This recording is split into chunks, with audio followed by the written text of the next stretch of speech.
Hello and welcome back to the AFL High Performance Podcast. My name is Jack McLean. I'm your host, and today I'm lucky enough to have Alex Sakadjian as our guest. Our key topic for today will be about the journey to high performance management. It's a role that Alex is currently undertaking at the St Kilda Football Club as head of performance. Welcome, Alex. Thanks for jumping on, mate. Looking forward to our chat. No worries, Jack. Thanks for having me. Yeah, looking forward to it. No doubt, I know it's been a bit of engagement in LinkedIn, so there'll be a fair few of the listeners, mate, certainly the industry, of course, and AFL that will be aware of your background and your journey so far. But for those maybe overseas or perhaps that aren't aware of your background, mate, do you mind providing, I guess, where it all started for you, your passion for high performance sport and different experiences you've had along the way? Yeah, sure, no worries. Probably starts off maybe pretty common amongst most of us in this industry where you love sport, but you probably realize early enough you might not be quite as talented to make a living or a career out of playing the sport. So I think for me, the next best thing was how can I stay involved and be involved in it and make a career within sport. So um, realistically for me, after high school, I actually went into a Cert 4 in fitness and sort of did a sort of a 8 to 9 month course in that setting and got my qualification there and did a bit of PT work and then really realised that strength and conditioning is sort of where I wanted to get into and work in. So sort of thought, what do I need? And I think the minimum level there is to have an undergrad degree. And so started at Vic Uni in 2009 and did my undergrad degree there. Followed on with an honours. Wanted a bit of taste of research. That was a good year. And then sort of had a couple of years out of formal study until I picked up the Masters of High Performance Sport at ACU in 2014. And a couple of years ago, I sort of dabbled into a PhD, did sort of a year there, but then sort of work and life sort of took over a bit. So I had to sort of put that on the back burner. So from an education and qualifications point of view, that's sort of the journey there. But when I was in undergrad, I was probably thinking, how can I just build up some experience? I don't want to get the piece of paper at the end of this from a qualification point of view, but wanted to obviously also build experience and wanted to get on the front foot with that. And, rather than just starting out with your volunteer stuff, after a 3-year degree, I was pretty keen to see if I can start doing that while I was studying. So, volunteered at the Casey Scorpions in the VFL for a couple of years. And then after sort of a year and a half, 2 years of that, sort of took over the program there. For the next 3 years, so sort of 5 years in the VFL.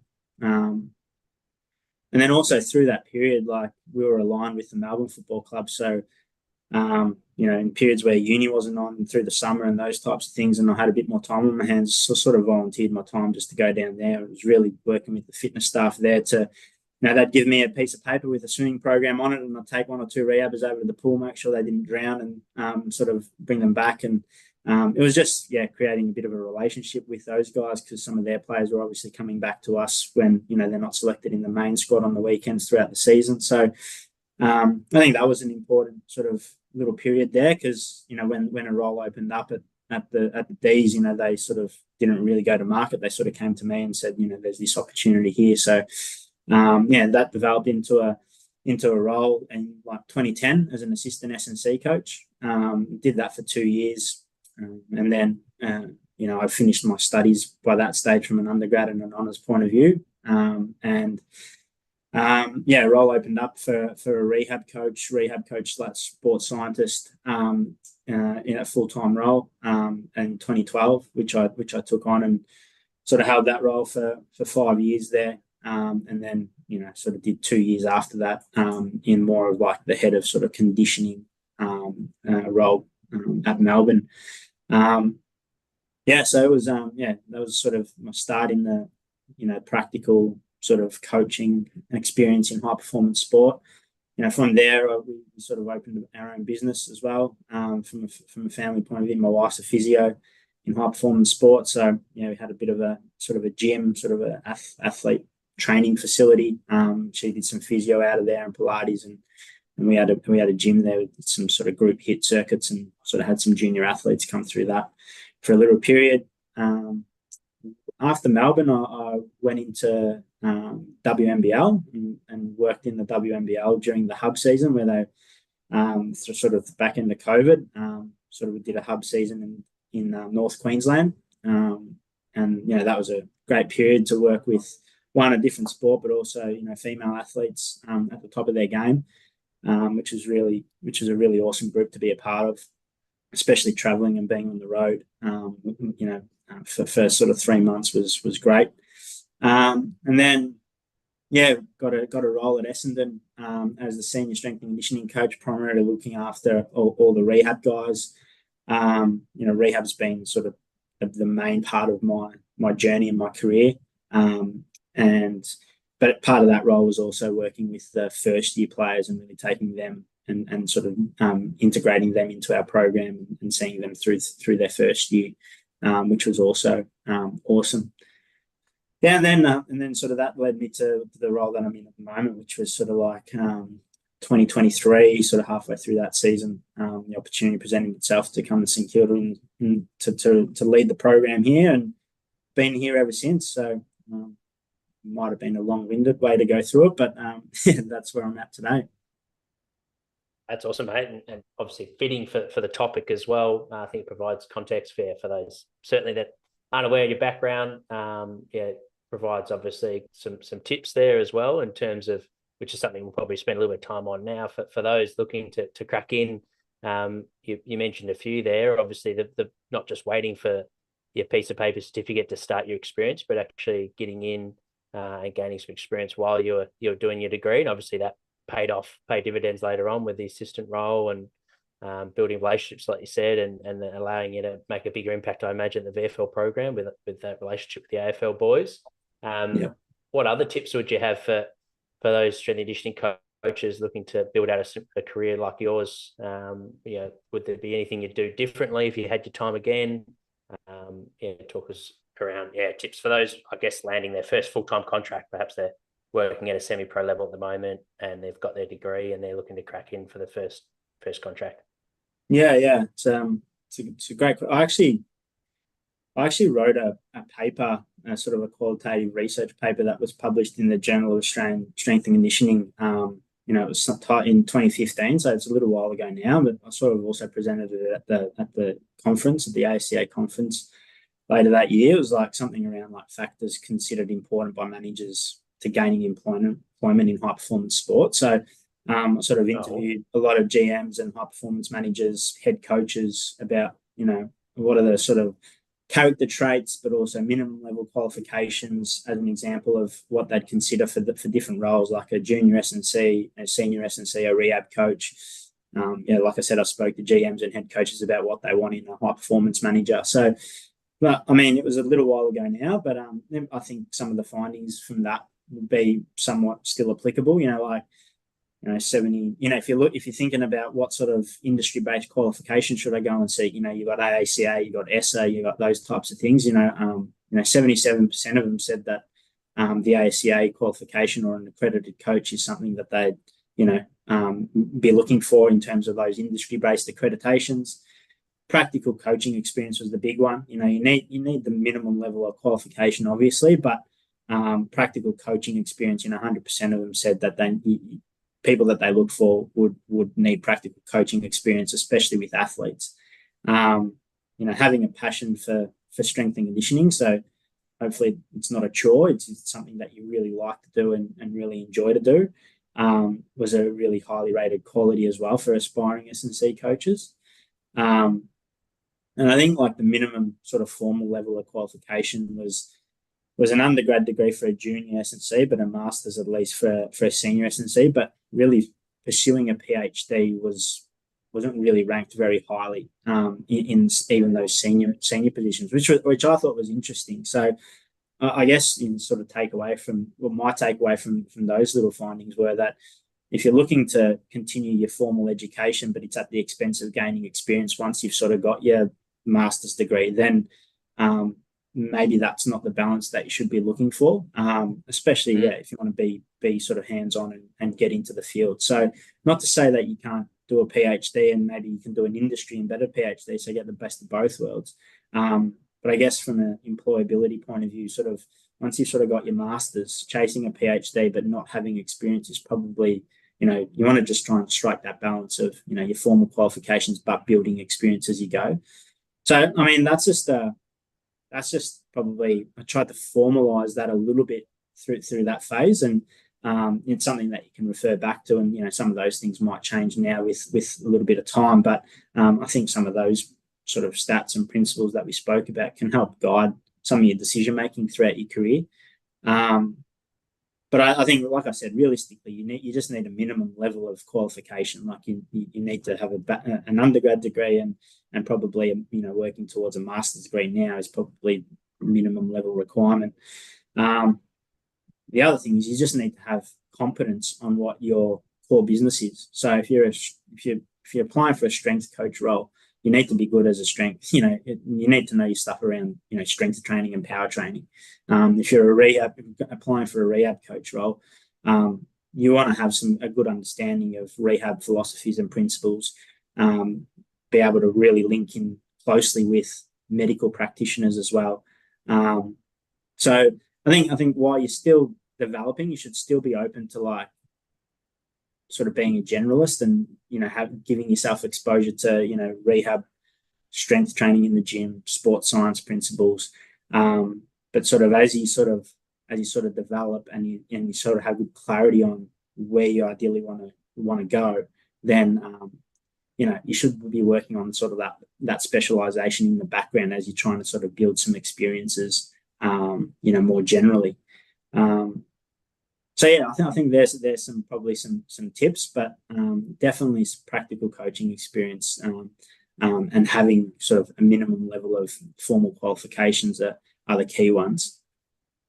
Yeah, fantastic. I'll have to dig up that article, mate, and add it to the show notes. Help out those that perhaps drive in the car and listen to the podcast. But I actually did something interestingly. I did a similar question. It wasn't general manager's head coach, it was just head of performance. I think it was a couple of years ago, and it was very similar. Like practical experience in sport was ranked really highly. I think the ASCA one is an interesting takeaway. I didn't have that question in there in terms of accreditation, so that was highly regarded. And and then there was also a question of what was the minimum degree that they had done, and obviously everyone had started the industry at different stages, but like you said, the takeaway is probably the same: bachelor for a minimum requirement, and then you probably need your master's at some point, but not to rush and just think that's the be end all. To prioritize experience. It's fantastic, mate. And going back to your career for a second, obviously some world-class environments. There'd be some strong influences along the way who have been the strongest, I guess, that have helped shape your philosophy to date. Yeah, it's a good one. I probably like to think that I've tried to take away and learn from, all the colleagues that I've worked with, good, bad, or indifferent, over the journey. But in the S&C space, really, I definitely have to say David Misson has been a big influence on me. He gave me an opportunity early on in my career and really invested, his time to develop me, especially in those early years at Melbourne, and he still does to this day. He's an experienced high performance practitioner. He's moved on to a general manager of footy role now, through his development through his career, but someone that I can still lean on pretty strongly in the role that I currently hold. So he's definitely one. But there's a lot of other great S&C practitioners that I've sort of worked with and learnt a lot along the way. So Rob Jackson, Sean Murphy, who's at Essendon, Daniel Cross, who you've had on the show before as well, Brad Newton currently work with at St Kilda. There's probably a few more that I've left off the list, but I've really taken a lot from each one of those people. Probably another one that I've been lucky enough to work with at different stages for short stints and also study under is Stu Cormack at ACU, and he's really been pretty influential for me in the space of balancing the art of coaching with the science.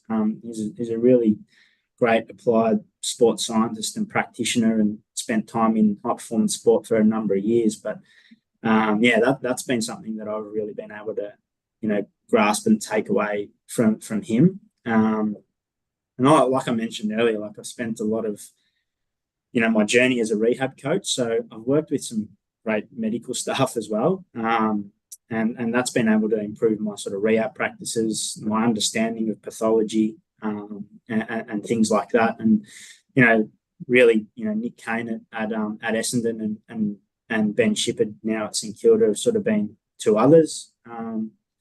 Probably should also mention my wife. Like I said, she's done some great things as a sports physio in high performance sport at the D's and at Tennis Australia. And it's probably more so the conversations over the dinner table where we're discussing things that we might be faced with, an injury or athlete issues that we're currently dealing with, and bouncing ideas. Have you seen this, or what have you done in this scenario? Like, what have you found works with that? So yeah, they've been the main ones, and I think with my wife being lucky enough to work together, and been able to witness like her practice and how skilled she is as a practitioner. So yeah, love bouncing ideas off her, and there's a few names there, but like I said, it's a long list, so I probably left a few off, so I do apologise, but they're the main ones that spring to mind. Yeah, and it brings up a point you made earlier about being a generalist early, and then starting to work out, I guess, where your strengths lie, and starting as you're getting more senior roles. Like for yourself, you've had that rehab coach role that you sort of specialised in over the last number of years, and that led to the head role. Was that intentional, mate, or did that was it organic where you started to, I guess, get opportunities in that earlier on in your career, and then you started to specialise? Like, talk us, I guess, for those that aren't sure where their specialty lies or their strengths lie yet, do you sort of just let it come, or do you think you need to pursue it and create it to set yourself up for that contract? Yeah, I think you should have some intent and like set yourself a bit of a goal, like what you want to do and where you want to get to. But you also have to you just don't know where the next opportunity is going to come from, and what sort of gets put in front of you there and then is what you sort of have to base your decision around. So to be honest, like while I was doing my undergrad, I thought it'd be awesome to land a job early days in like an institute of sport, like a VIS or something like that, just to have like I guess a diverse, athletes to work with, to hone your craft with. I always loved footy, played footy growing up and all that sort of thing. And I wanted to get into AFL, eventually, but sort of my goal or my thought process was it'd be great if I could sort of start there so that I can, get some exposure to different athletes and different sports and those types of things. And hopefully down the track, find my way into AFL. But like I said, I volunteered my time at the VFL because I saw a job opportunity there. I started by volunteering, and then sort of one thing led to another. Took over the head role there, created relationships with the AFL program. There was a role going there. They didn't advertise, and they came to me with the opportunity.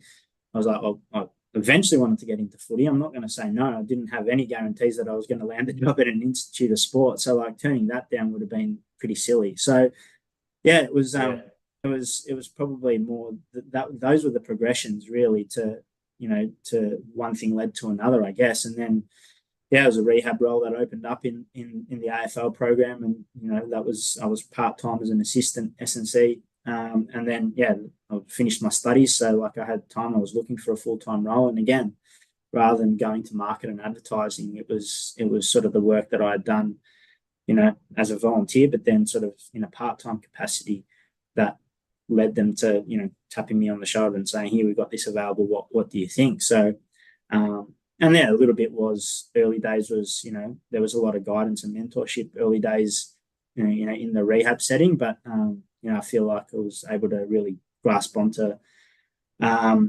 lot of those learnings, but then also seek further development, of myself through that period as well. So had good intentions and goals and a direction to go, but also just, like I said, don't know where the next opportunity comes from. And you just sort of just make decisions and deal with what gets presented in front of you, there and that time. It's probably similar to, getting the role at the Saints.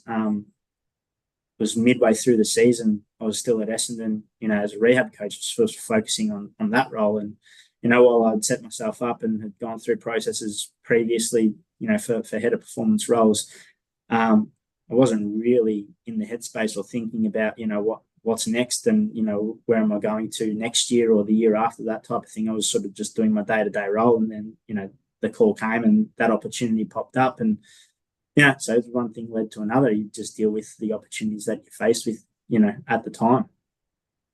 Yeah, well said. Yeah, I think it goes back to like a tip you said about the importance of competency and I guess maximising where you currently are and putting your best foot forward. And I guess if you're that process driven, things will pay off later on. I think it's great advice, mate. And I guess like it's something that's probably grown a lot in the industry is the reconditioning role, where maybe 15 years ago it was all physio driven, where now it's much more collaborative amongst medical and S&Cs. So for those that are working in community sport, jump at those opportunities, help out with the hamstring return, help out the medical team with the athlete, and you never know where that might lead you in the future. But what about on the flip side, mate? Obviously pro sport, high pressure environment, and things obviously don't always go to plan when we're looking to push the limits. What are the most significant challenges you've faced so far, and how did you sort of learn, or how did you grow as a practitioner from facing those challenges? Yeah, there's probably there's mistakes you make in rehab that can be quite costly, or any mistake you really make in a high performance environment, can be quite costly. But I think really times of change, where changes occurring are always challenging, but they can also be exciting too. It depends on your perspective, I guess, at the time. But I've been through things like changes in head coach, changes in jobs or within the club, or a changing club altogether. And really becoming a parent and growing a family while you're trying to progress your career in the high performance environment is a change in itself. Like probably when you're younger and you don't have family and kids, like you can sort of come home and unwind a little bit and have dinner and then fire up the laptop if you really needed to catch up on something or adjust the program for the next day, and you can do that. Whereas like you got kids, when you get home, you've been away all day, you come home and it's like, all right, well, before you feed yourself, you got to feed the kids, and then bath the kids and have a bit of a play with them, and then maybe put them to bed, and then have dinner yourself. And then if you're thinking of firing up the laptop, then it's pretty late, and you probably want to catch some Z's, and because you got to fun up the next day. So I think the priorities change, and those different things just those times of change can be challenging. So they're probably a few of the examples from my experience. But I'm a person that likes structure and systems and processes. So I've probably learned to become more adaptable and flexible, and maybe to prioritize my time better at different stages, through those experiences and challenges. Yeah. Yeah, no, well said, mate. And good segue for our topic in terms of some tips around how to get practitioners to that head role, the high performance manager role. Kicking off with the reconditioning aspect of the role. Now that you're in that head of performance role, do you feel like the reconditioning role is a good preparation, I guess, from a skill set perspective, and that collaboration, like you mentioned, the medical team to prepare you for that manager position? Yeah, I really do. Yeah, I think rehab, as a reconditioning coach or a rehab coach, like to some extent, you're sort of managing a program within a program, sort of thing. So like you're setting schedules, you're setting program progressions for the athletes that you're working with.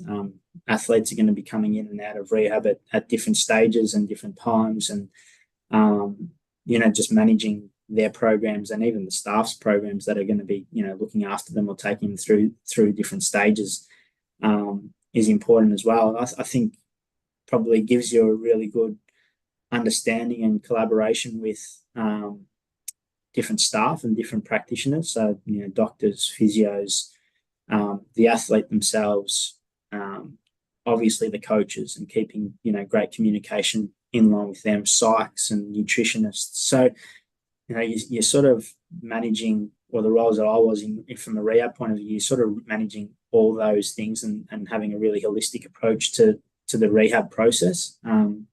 So that I think that just sort of has been a great grounding, for me personally to be able to step up into these roles. But because realistically, like, while towards the back end, as you become a bit more experienced, you're probably looking at developing yourself in more sort of people management and leadership sort of areas, rather than more so, or well, I did anyway, rather than more so the technical S&C sort of stuff. Obviously, you want to keep getting better at that as well, but you really, it's really like your journey and your experience in like the technical S&C rehab coaching capacities that sort of help get you into like a head of performance role. But when you get there, a lot of the job is really managing people and leading and motivating staff, and allowing them to sort of like flourish, and really inspiring them to be like the best practitioner they can be, so that your program benefits. So I think those are really important sort of roles and experiences that you can get as a rehab coach, rather than I think having, because you're also programming on the field, probably doing a fair bit of skills work. Sometimes you bring in like a development coach or something like that to come in and help with those things. But you're also in the gym and programming the gym work.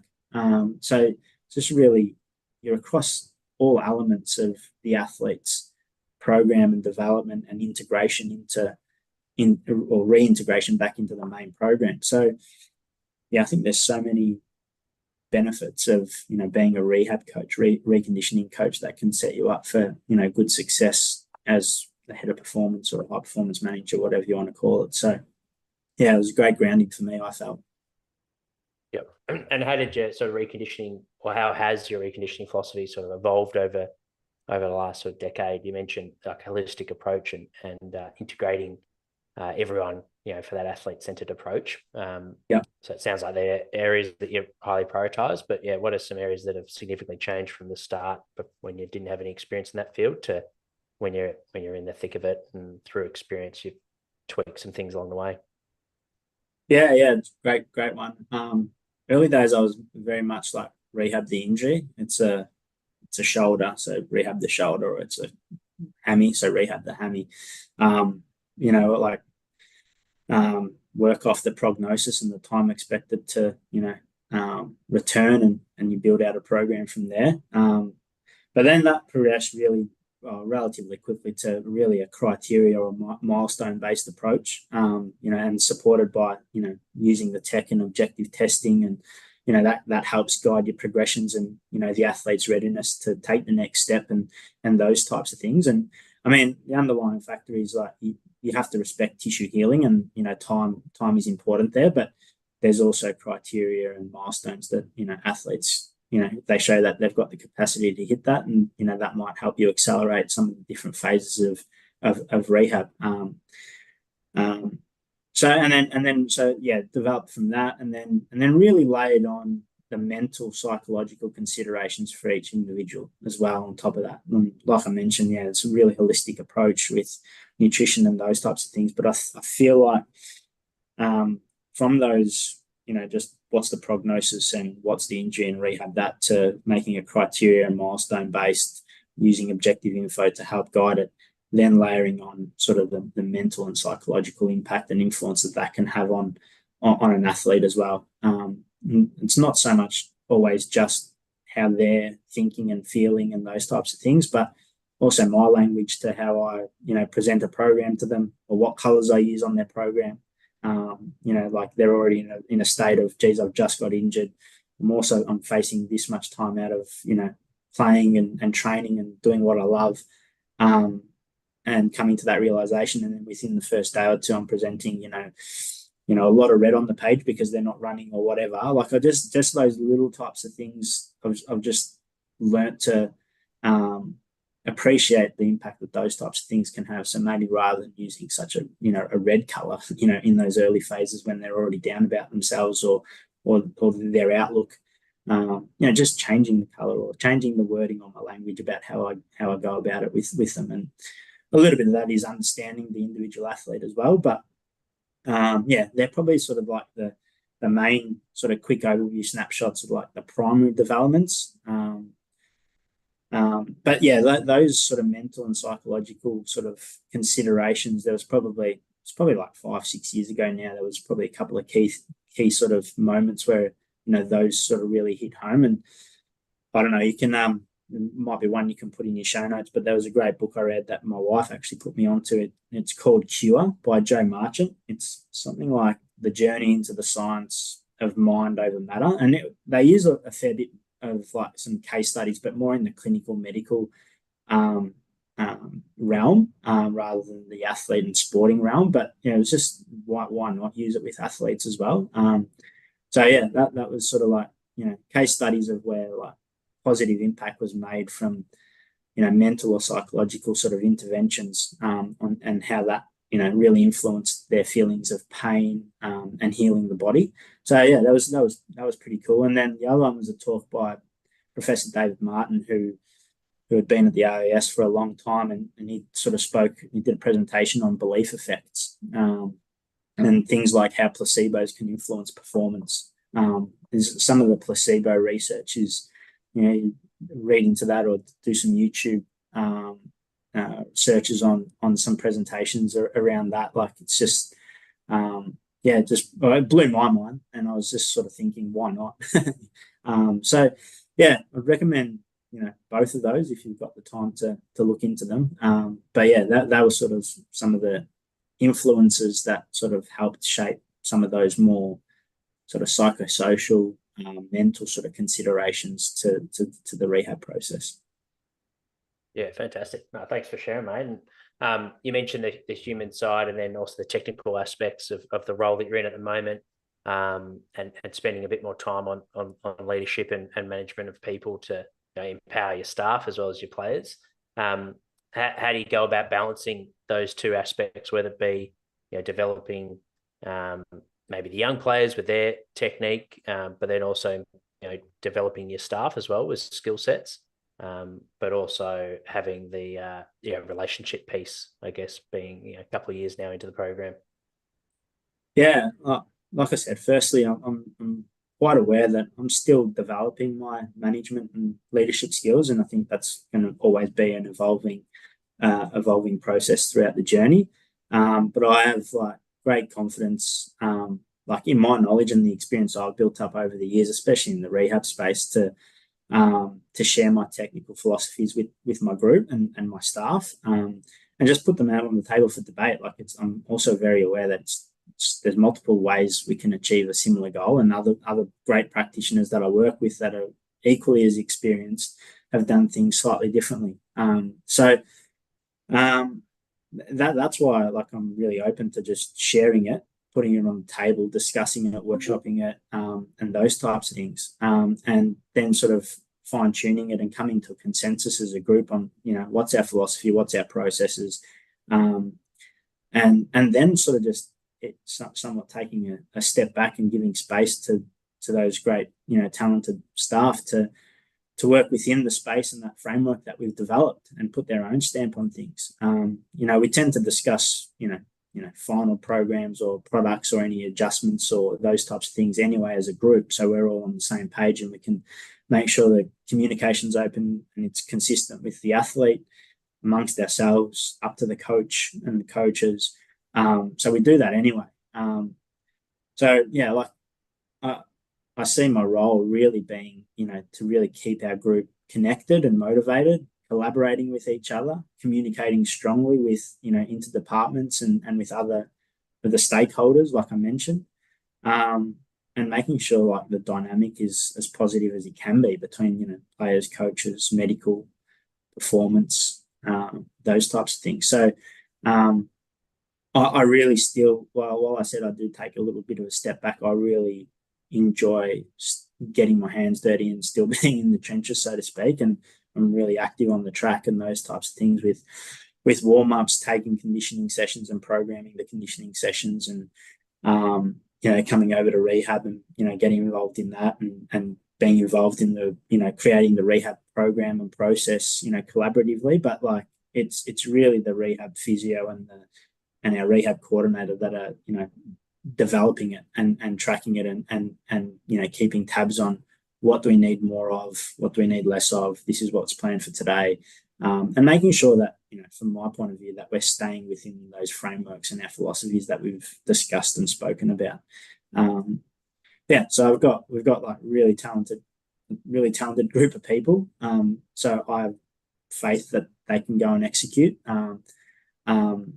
and have great trust in their ability to do their jobs. So make sure I give them the space to do that. And like I said, just try and create an environment that allows them to be the best practitioner they can be and version of themselves, so that we have a great program for our athletes. Yeah, fantastic. Yeah, it's definitely been a topic of discussion with head of performances that have come on the program and perhaps on the podcast, sorry, and reflected back to early days. And it's obviously something that you're aware about in terms of empowering your staff, but their reflections were early days that was something they struggled with, and it was sort of micromanagement and you can only imagine. I haven't been in that position before at pro level. I've done it at VFL level, where you want the best for your program, and you've got a skill set, and you want to I guess utilize that, but understanding that's not necessarily the best program for the athletes. It's probably the best program for the athletes is many minds contributing. Yeah. So yeah, it makes a lot of sense what you're saying, mate, and sounds like you've got a good awareness in terms of being able to empower your staff to be able to have that responsibility and drive the program, but also bring it all together and ensure that you're all on the same page. So that's awesome. With the transition, like you said, it's happened halfway through a season, which is probably not all that common. Most of the time, people will have change in head roles or any role in pro sport, usually around that sort of October, November period. But yeah, there would have been some challenges, I imagine, that went along the way with that, particularly with the game day role and managing a program when you're competing every week. Talk us through those challenges. What were the most challenging sort of situations you faced, and how did you navigate through that? Yeah, it was, there was some pros and cons, but coming into a program, the main program were going really well, like winning games, and we ended up playing, finals, that year. And it was really due to the first half of the season and the wins they had put on the board there. So, coming in, especially mid-season, you're not looking at having discussions or conversations about changing the weekly schedule and those types of things, and how we go about the training loads and those types of things. And there was a good framework here anyway with the head coach. So there wasn't too much, to come in and turn things on its head, especially at that time of the year in mid-season. But so that aspect of the program was running quite well, and was able to take the first month or so to really analyze and go, okay, well, make some notes here about what we could potentially be doing better next season, and raise that for discussion and start to implement that. But probably the main thing that I sort of came in at the time from the GM and head coach was there was some issues going on in the rehab space, and we had some players that were in rehab, still from after mid-season, that were in rehab from pre-season. So it was probably an area that I was able to sort of delve into and jump into and help out from that area. And we made a few little adjustments and tweaks, and that's part of that, put my philosophy on the table and let's pick it apart and make sure that everyone else that was in the room and that the staff that were there were buying in, and were aware that it's collaborative. All right, pick that part apart. Yeah, that's good. Let's actually bring that into it. And we'll take this one out, but I think we're doing this quite well, so let's keep that in our program. So it was quite collaborative, so that everyone owned it in the end. But that led to making a few little tweaks and changes, and we got some good results off the back of that. So I think that sort of started to grow some of the trust and the faith and those types of things in the rehab aspect of the program, the rehab program. So yeah, that's probably more where I spent most of my time, was in that space. So like I said, the main part of the program was rolling along quite nicely. So gave me an opportunity to dive into one specific aspect of the program and sort of like let the other aspects sort of just run its course a little bit. So yeah, that's probably one of the main challenges. The other one is obviously the program that you're leaving, like being a rehab coach, middle part of the season, like sort of a 3 to 4 week handover period to make sure that the program that you're leaving is not going to be disadvantaged too much, because people that you worked with, that you care about, that you've been trying to really get the best out of and return them to play as soon as possible, not putting too much additional load on the other staff there to pick up the pieces. So I was quite conscious of making sure that the program that I was leaving wasn't going to be disadvantaged too much as well. So there's some challenges with that as well. But yeah, I think I managed that quite well and professionally. I think the COVID times have shown that while it's a bit unique, and what we think is unique to change over in those types of roles and capacities mid-season, wouldn't have seen that previously too much before. I guess anything is possible really after being flexible and adaptable through that period. We've seen a lot of good staff and good people leave the industry off the back of COVID and take roles in academia or whatever it might be, and they might be leaving their posts mid-season because an opportunity has presented itself in another industry. So while it's somewhat unique, it's probably not unheard of. Yeah, for sure. Yeah, absolutely. COVID taught us that you can be adaptable, and everything's probably not as bad as we originally perceive it to be. It generally works out for quite well, and it sounds like it was probably an opportunity. You got to put your strengths on show and address an area that was a problem for a club, which no doubt built trust within the organisation and confidence in yourself. So it was almost a good opportunity for you with that rehab situation that was going on. With the couple of, nearly the second preseason under your belt, what are your favourite aspects of the role, and what are the surprises? I guess it's something that sounds like it's something you've worked towards over a number of years, and now that you're in it, are there different aspects of the role that have caught you off guard, that you've had to put energy towards in terms of development or leaning on mentors, or is it pretty much as you expected the role to be? Yeah, I mean, I haven't had too many surprises or been blindsided by anything, to be fair. But what I have really enjoyed is being more involved in I guess more aspects of the business and the footy department and the program. So quite strongly involved in sort of list management discussions and draft discussions. We have a pretty analytical approach to all those types of spaces, and just being involved in some of those discussions. Not always every discussion, but when it gets to the point where this is a real potential opportunity and this is someone that we're definitely interested in and looking at, what's your thoughts on how they move and their GPS profiles and those types of things. That's been pretty enjoyable.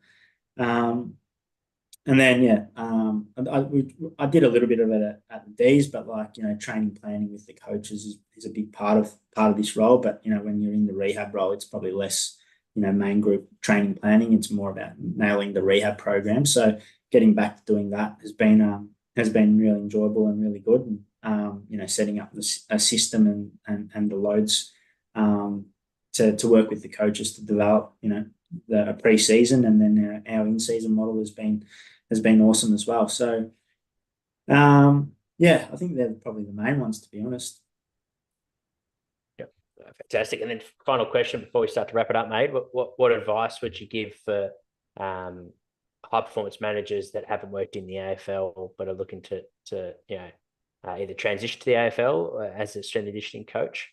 What would be some of the key areas to, I guess, understand with the unique demands of Aussie rules footy?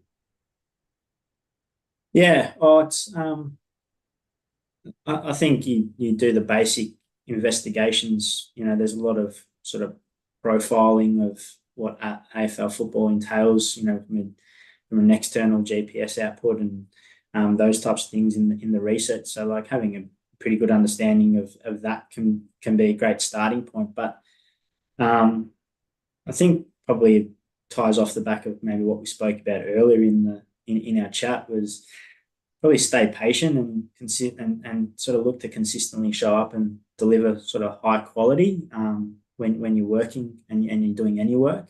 And it might not always be when you're getting paid, like the volunteer stuff always sometimes can be your best job interview. Probably was for me, really. So yeah, stay patient. The details matter, and look to keep developing yourself. So you might be a rehab coach or an assistant S&C coach that does a general, tasks throughout the whole sort of performance department. You might get a role as a rehab coach. You might look to develop into being, the leader of the gym and the strength program.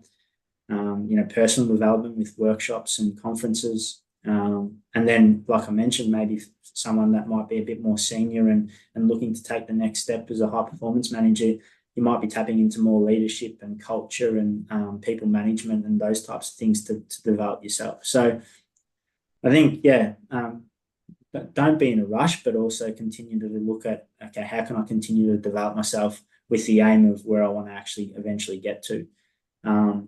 And I think it can't be underestimated to also find a mentor or two. And that you can tap into and lean on for advice at different stages. Fantastic. It's awesome, mate. Thanks for sharing that.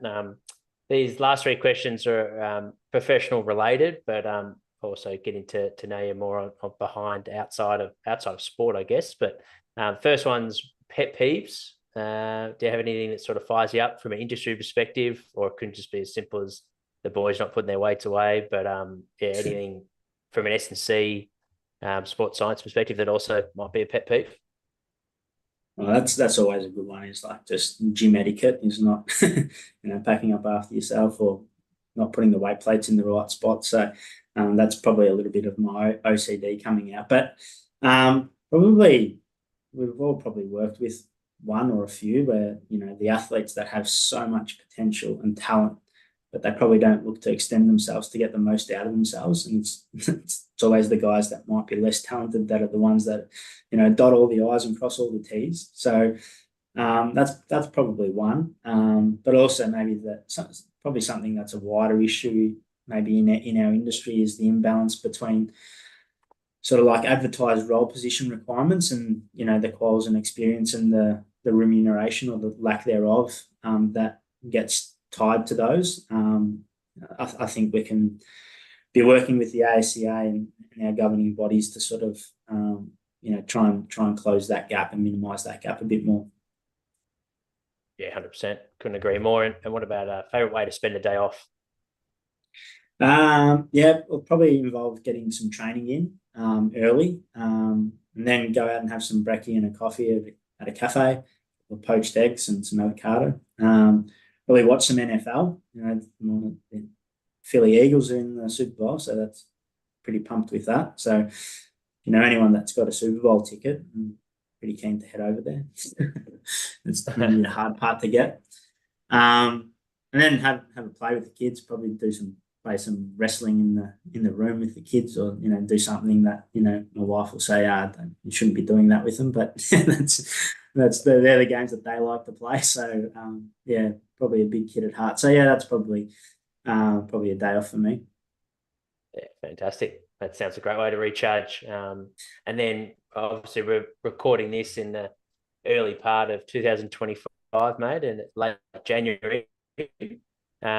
What's on the horizon, mate? What are you excited about for the rest of the year? Probably personally, just got young kids and young family, and they're just changing and developing so quickly, especially when they're that young. So it's their speech, their confidence, their movement, whatever it might be. I just keep pretty pumped and excited to keep watching them develop and where they get to at the end of this year.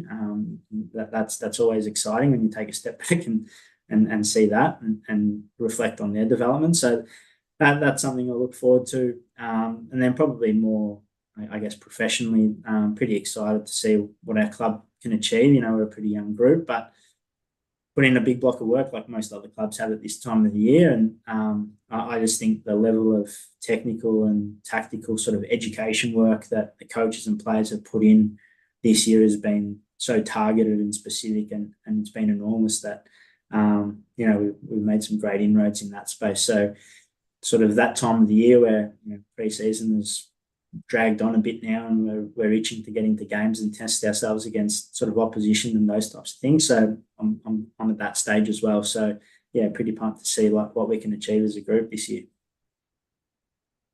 Fantastic. Yeah, well, it sounds like an exciting program to be a part of, both from a staff as well as players' perspective, with you leading the physical preparation program, mate. So thanks for jumping on, and I've got a couple of pages of notes, no doubt that the listeners do too.